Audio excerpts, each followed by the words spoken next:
Hello नमस्कार दोस्तों, आप सभी का आपके अपनी YouTube channel RS study point में स्वागत है। और दोस्तों मैं हूं आरएस सर। आप सभी छात्र छात्राओं को सबसे पहले मैं शुभकामनाएं देना चाहूँगा कि आप समस्त लोगों को नव वर्ष की हार्दिक बधाई एवं शुभकामनाएं। आपका दिन, आपकी पूरी वर्ष मंगलमय निकले, शुभ निकले और आपकी पढ़ाई निरंतर रूप से बनी रहे। तो मैं आपके लिए लेकर आया हूँ अपने इस पॉइंट चैनल के माध्यम से आरएस स्टडी पॉइंट में आपके लिए मैं लेकर आया हूँ क्लास 10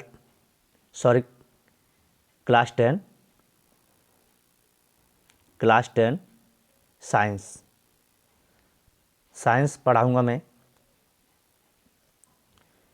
साइंस पढ़ाने जा रहा हूँ। Very very most important question, जिसमें मैं आपको पहला प्रश्न है,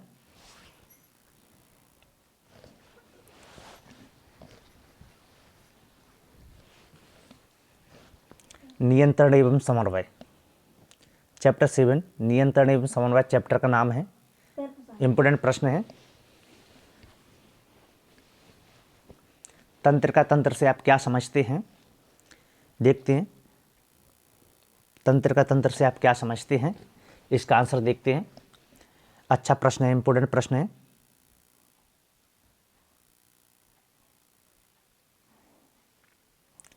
हमारे शरीर में सूचनाओं के प्रसारण के लिए, हमारा जो शरीर होता है उनमें सूचनाएं, मतलब किसी भी बात को एक स्थान से दूसरे स्थान पर मतलब आने के लिए, सूचनाओं के लिए अर्थात सूचनाओं के प्रसारण के लिए एक विशेष प्रकार का तंत्र पाया जाता है। क्या पाया जाता है? एक विशेष प्रकार का सिस्टम पाया जाता है, जिसे ही तंत्रिका तंत्र या नर्वस सिस्टम कहते हैं।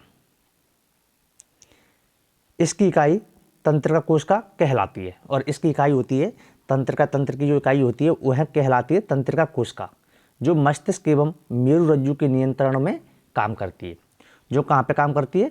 मस्तिष्क और मेरुरज्जु के नियंत्रण में कार्य करती है। तो कह सकते हैं कि मानव शरीर में सूचनाओं के प्रसारण के लिए एक विशेष प्रकार का तंत्र पाया जाता है। इस तंत्र को ही तंत्रिका तंत्र कहते हैं। इसकी जो यूनिट होती है, इकाई होती है, इसको इकाई तंत्रिका कोश का कहलाती है, जो मस्तिष्क एवं मेरुरज्जु के नियंत्रण में कार्य करती है, तंत्रिका तंत्र कहलाती है। इसमें दूसरा प्रश्न देखते हैं,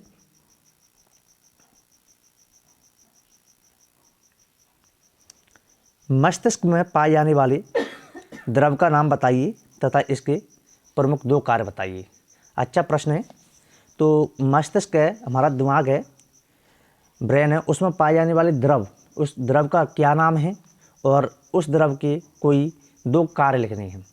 तो यहाँ पर मैं आपको 3-4 कार्य बताऊंगा। इसमें से पेपर में केवल 2 ही कार्य पूछे जाएंगे, आप उनमें से 2 कार्य लिख सकते हैं। तो अच्छा प्रश्न है। तो इसको देखते हैं कि मानव मस्तिष्क में सुषुम्ना द्रव पाया जाता है। इसके कार्य निम्नलिखित हैं। तो जो मानव मस्तिष्क होता है, जो हमारे शरीर में मस्तिष्क पाया जाता है, वह उसमें कौन सा द्रव होता है? सुषुम्ना द्रव पाया जाता है। और ये सुषुम्ना द्रव होता है, इसके कार्य निम्नलिखित होते हैं। नंबर 1, यह द्रव मस्तिष्क को सूखने से बचाता है। सुषुम्ना द्रव जो ब्रेन में पाया जाता है, जो हमारा ब्रेन होता है उसको सूखने से बचाता है। कौन सा द्रव? सुषुम्ना द्रव। नंबर 2, यह द्रव मस्तिष्क को बाहरी चोटों से हमारी रक्षा करता है। ये द्रव होना चाहिए, यह द्रव मस्तिष्क को बाहरी चोटों से हमारी रक्षा करता है।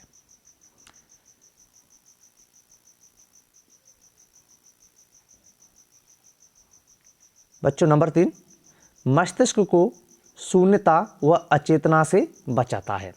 मस्तिष्क को जो सुषुम्ना द्रव होता है, जो हमारे ब्रेन को शून्यता और अचेतना से यह द्रव बचाता है। नंबर 4, यह रक्त के दाब को बनाए रखता है। इसका मेन पॉइंट है, सुषुम्ना द्रव मस्तिष्क में पाया जाता है, जो रक्त के दाब को, ब्लड प्रेशर को भी बनाए रखने का कार्य करता है। अच्छा प्रश्न था, इम्पोर्टेंट प्रश्न था।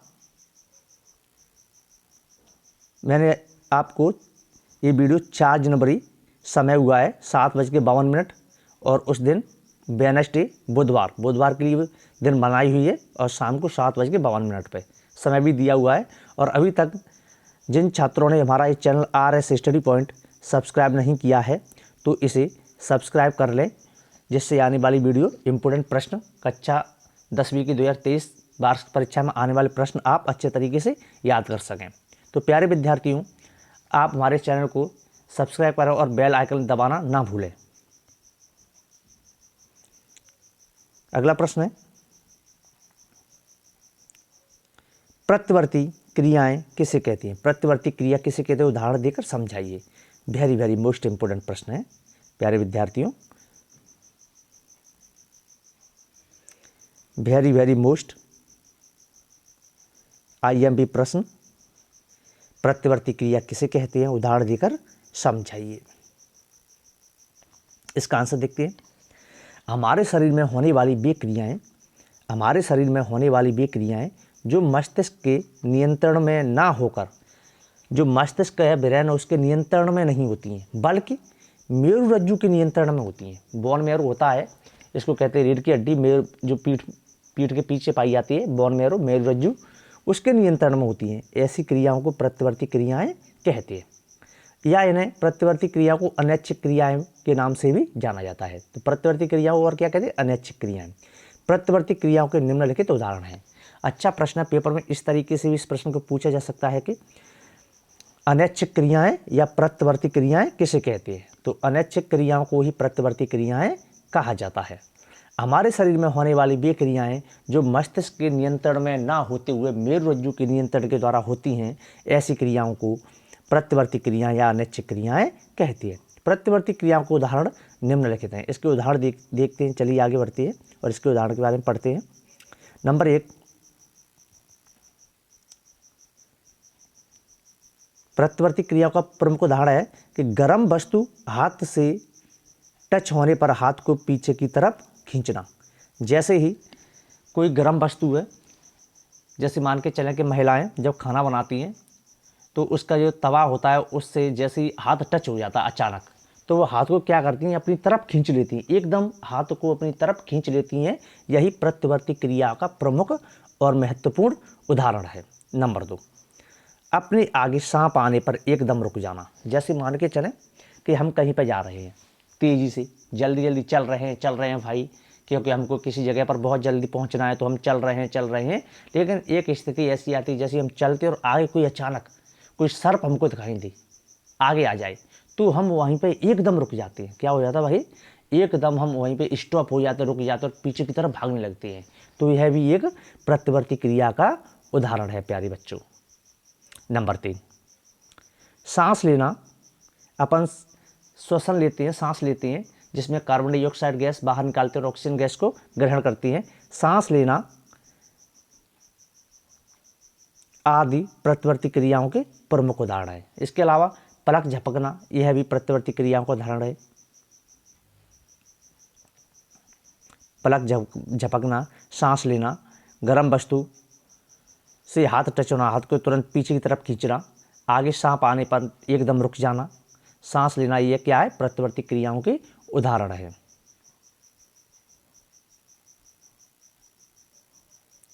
क्या बच्चों, प्रत्यवर्ती क्रियाओं के उदाहरण है। पुष्प कितना अच्छा बना हुआ है बच्चों।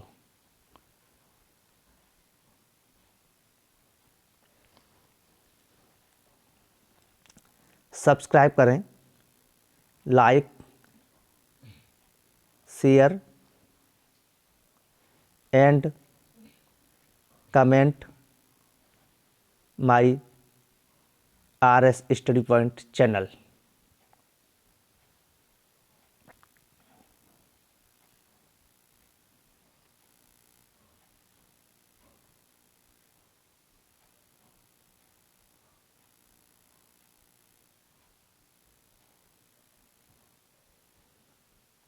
इसके बाद नेक्स्ट प्रश्न है,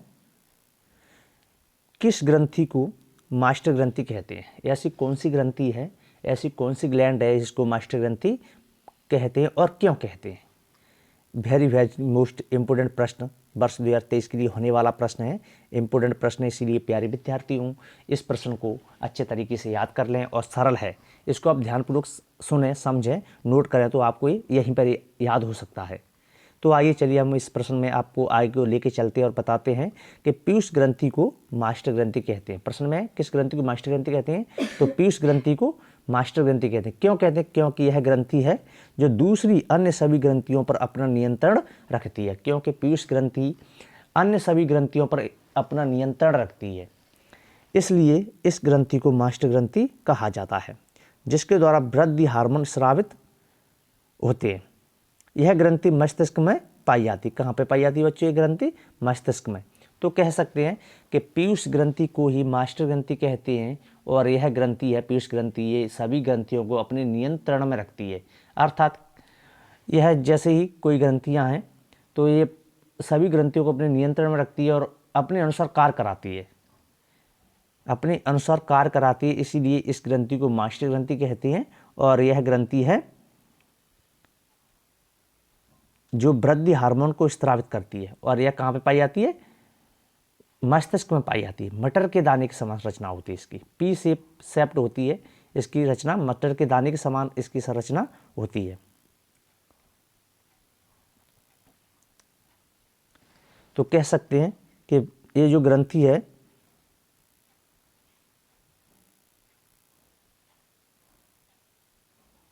तो पीयूष ग्रंथि है, ये मस्तिष्क में पाई जाती है बच्चों। इसकी संरचना होती है मटर के दाने के समान। अगला प्रश्न, आयोडीन, शरीर में आयोडीन की कमी से कौन सा रोग होता है? इसकी कमी को दूर करने के लिए किसका उपयोग किया जाता है? शरीर में आयोडीन की कमी से कौन सा रोग होता है? इसकी कमी को दूर करने के लिए किसका उपयोग किया जाता है? अच्छा प्रश्न है, इसको देखते हैं।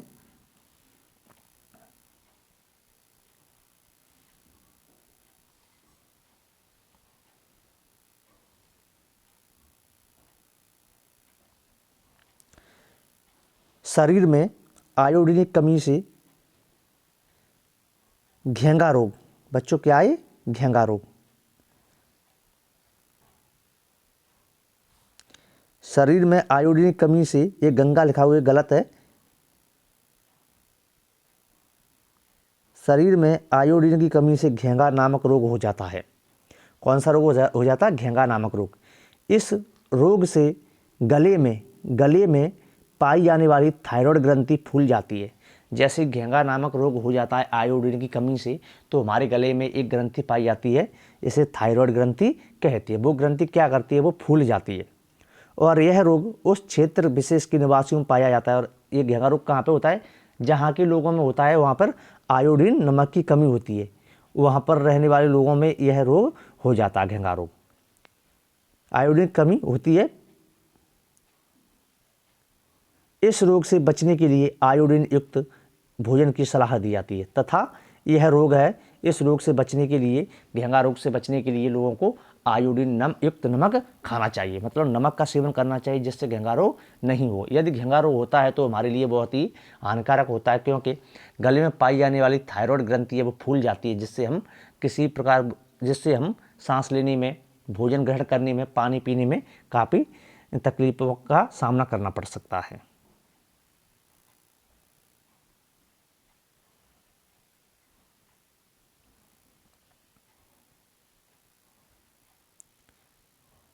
इसके बाद आगे आपको लेके चलते हैं इम्पोर्टेंट प्रश्न। मानव मस्तिष्क, ब्रेन होता है, ब्रेन किसे कहते हैं और ये कहाँ पाया जाता है? इसमें कितने भाग होते हैं और कौन सा भाग क्या कार्य करता है? तो इसके भागों को पढ़ेंगे, इसीलिए ये प्रश्न आपके लिए इम्पोर्टेंट होने वाला है, इसे आप समझ लीजिएगा। तो ब्रेन क्या होता है? ब्रेन, क्रेनियल ब्रेन बॉक्स के अंदर, जो क्रेनियल ब्रेन बॉक्स होता है मस्तिष्क में, तो क्रेनियल ब्रेन बॉक्स के अंदर गोलाकार, कैसी रचना होती है बच्चों? के अंदर गोलाकार, और अखरोट आपने खाई होगी, अखरोट के समान रचना होती है, इसी रचना को क्या कहते हैं? मस्तिष्क कहते हैं। संरचनात्मक रूप से मस्तिष्क निम्नलिखित 3 भागों में बटा होता है। तो क्रेनियल ब्रेन बॉक्स के अंदर अखरोट, गोलाकार अखरोट के समान संरचना पाई जाती है जिसे मस्तिष्क कहते हैं। संरचनात्मक दृष्टि से बात की जाए तो मस्तिष्क में निम्नलिखित 3 भाग होते हैं। नंबर 1 अग्र मस्तिष्क, नंबर 2 मध्य मस्तिष्क, नंबर 3 पश्च मस्तिष्क। तो सबसे पहले अपन देखते हैं इसे अग्र मस्तिष्क। तो अग्र मस्तिष्क क्या है? अग्र मस्तिष्क, इसको फोर ब्रेन, इंग्लिश में इसे फोर ब्रेन कहते हैं। यह मानव मस्तिष्क का अग्र भाग होता है। जो मस्तिष्क होता है, मस्तिष्क का जो अगला वाला भाग होता है, इसे अग्र मस्तिष्क कहते हैं, जो 3 भागों में बटा हुआ होता है। अग्र भाग कितने भागों में बटा हुआ होता है? 3 भागों में। नंबर 1 है cerebrum, number 2 thalamus, number 3 hypothalamus. तो यह 3 भागों में बटा होता है। अग्र मस्तिष्क मानव मस्तिष्क का अगले वाला भाग होता है जो 3 भागों में बटा होता है, सेरिब्रम, थैलेमस और हाइपोथैलेमस। इसके बाद इसका दूसरा पॉइंट है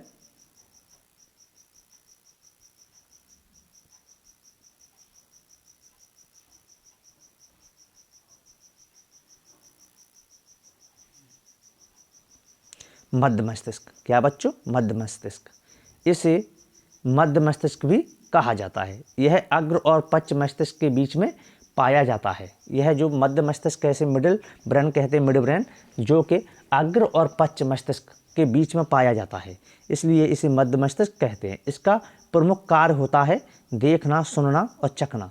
अपन किसी एक स्थान दूसरी जगह को देखेंगे, अपनी आंखों के माध्यम से देखते हैं तो पश्च मस्तिष्क का कार्य होता है। सुनते हैं किसी भी चीज़ को, वो भी इसके द्वारा कार्य होता है। और चखते हैं, किसी भी चीज़ का टेस्ट ज्ञात करते हैं कि इसका टेस्ट कैसा है, खट्टा है, मीठा है, तीखा है, तो भी वो कौन सा ब्रेन कार्य करता है उसमें? मिड ब्रेन के द्वारा देखते हैं। तो मिड ब्रेन इसका प्रमुख कार्य होता है, बता दिया।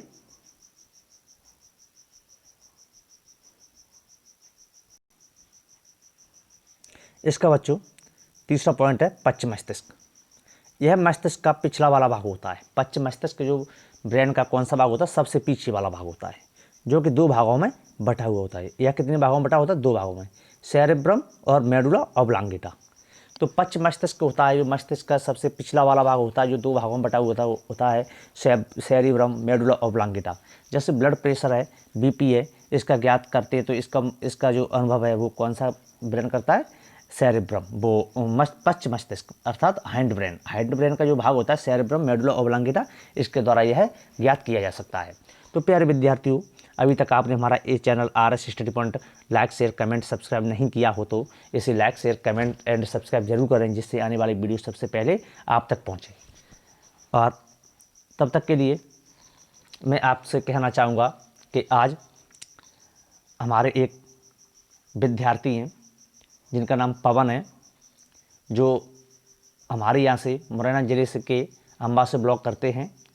इनका आज जन्मदिन है, तो सभी लोगों को इनके द्वारा बधाई देना चाहेंगे कि पवन का जो जन्मदिन है, उन्हें उनकी तरफ से सभी को हार्दिक बधाई एवं शुभकामनाएं।